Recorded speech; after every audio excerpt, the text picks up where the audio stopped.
In 1975, I left college and I had a job as an art teacher in Porchester, comprehensive school art teacher.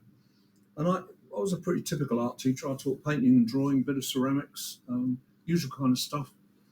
And we had a little strand that was called history of art, and that was a bit sneaky, really.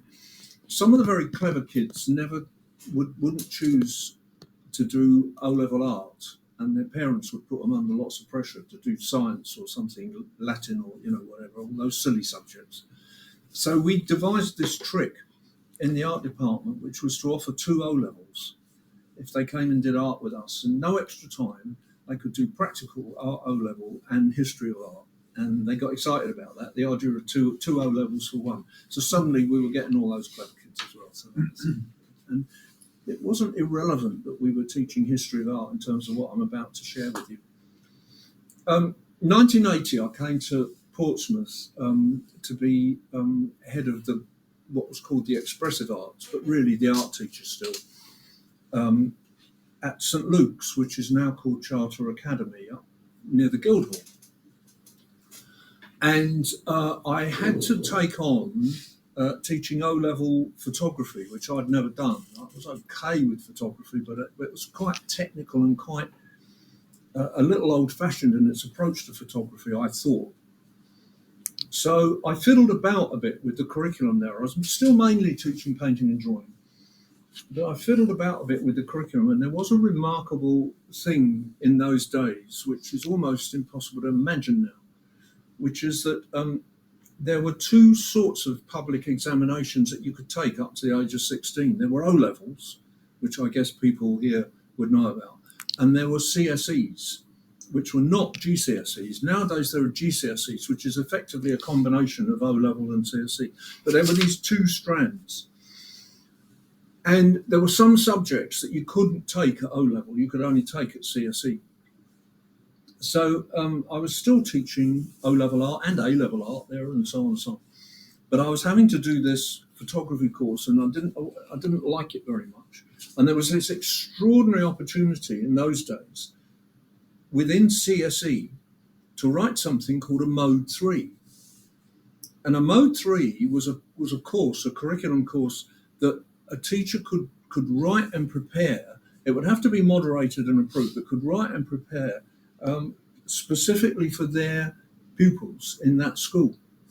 And so I taught this through with the headmaster, and I remember one day he said to me, well, I think I wanted to do a kind of multimedia, mixed media course with photography and video and bits of drawing and so on and so on. And that was partly to do with the fact that in those days, artists were working a great deal with film and video and so on and so on. I mean, that's one example. Art in the Age of Mass Media, that's a very old book, but there were more and more books like this coming out where artists were no longer painting, they were no longer drawing, they were doing installation work, and they were making film and video and so on and so on.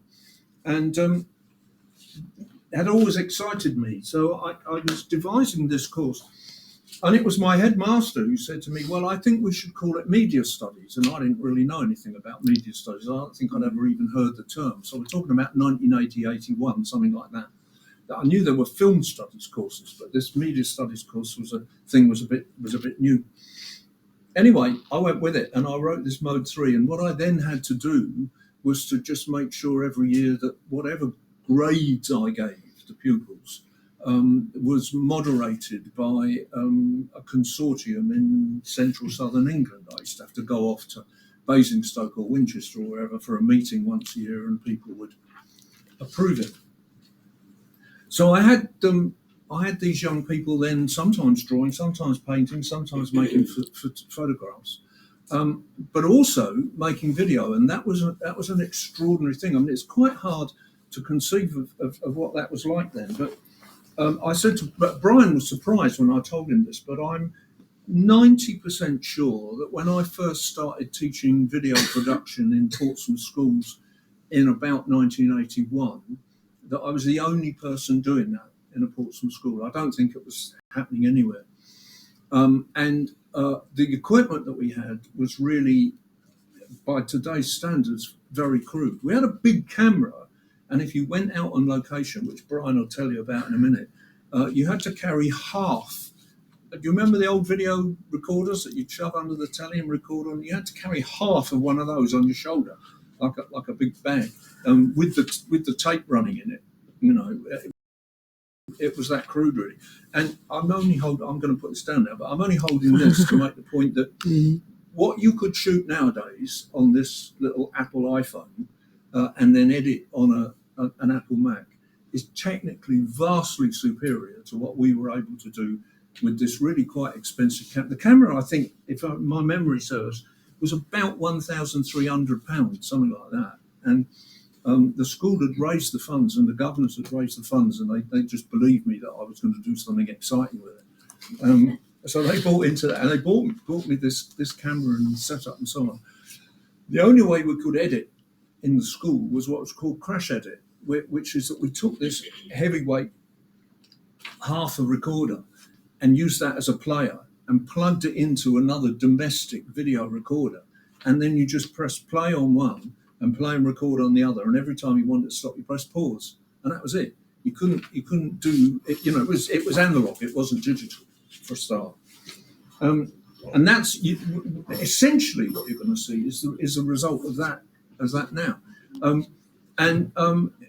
And there were some of my students who just got very excited about it. And one of these young students who got particularly excited about it was a young man called Brian, who sat in front of me now. I still think of him as a young man. Anyway, young man called Brian sat in front of me, who made the film that you're about to see. And we call it film. Of course, it's not film, it's video. You know, I have to keep reminding myself of that, but we'll call it film. What else are we doing? Well, this takes me, and I'm nearly finished now, but this takes me back to the history of art courses that I taught. It was very fashionable in the early 1980s for visual arts teachers, art and design teachers, to do something, develop something called critical studies. And critical studies was like a kind of fancy version of art history.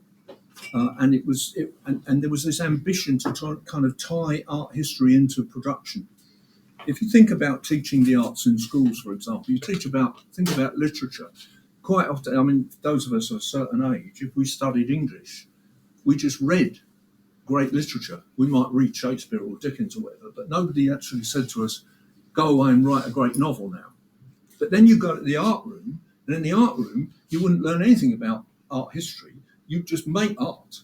And then and you can talk about that in relation to all those things. I had quite a lot of involvement in dance and education at one time, and dance and education was essentially about making dance. It was like art, but it wasn't like literature where you read other great work. You didn't necessarily get to know about it. So what we tried to do in this media course was to find a relationship between giving young people examples of the kind of work that they might make and getting them to make the work themselves.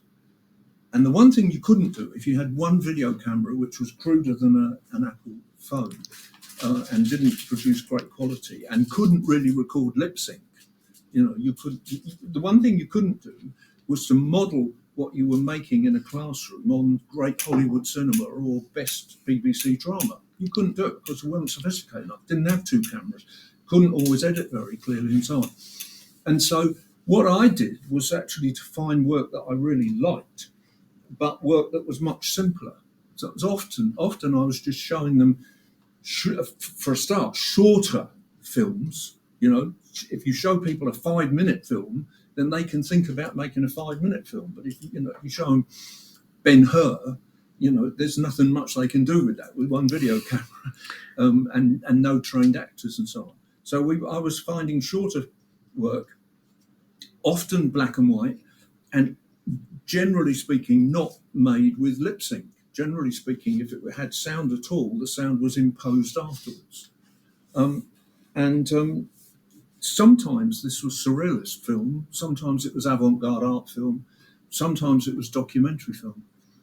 And now I am going to get Brian to tell you, but just preface that with the big influence on what he made was a film that I used to love showing to the classes every year. And it's a film by a man who was a poet and a writer and an artist and a member of Bass Observation during the 30s and 40s, called Humphrey Jennings. And he was just a quite wonderfully creative polymath English filmmaker. And he made a film in the war when people were making propaganda films. And so this was intended as a propaganda film, but it was very definitely poetic rather than preachy, to the extent that Winston Churchill really didn't like it, apparently, which just says an awful lot more about Winston Churchill than it does about Humphrey Jennings in that context. It was a film called Listen to Britain. And Listen to Britain was essentially a movie, images, built around sounds. It was built around the sounds that we heard, and the sounds were very varied. Again, of course, it was a professional filmmaking project and so on. But if you've never seen Listen to Britain, then I'd recommend finding it on YouTube and having a look at it. Maybe we'll show it here one day. Mm-hmm. But Listen to Britain in our classroom was, as much as anything, what influenced Brian. And now I'm going to shut up and say, here's Brian Imber. I haven't seen this film since 1983, I think. I can't remember, but I don't think so. This is Brian Imber, who made it in 1983 and showed it not only in our school, but at one time in on the South Bank, in the National Film Theatre. That's the word. Well done. Okay. So he'll tell you all about the film itself, and then we'll watch it. All right. Here you are. Thank you.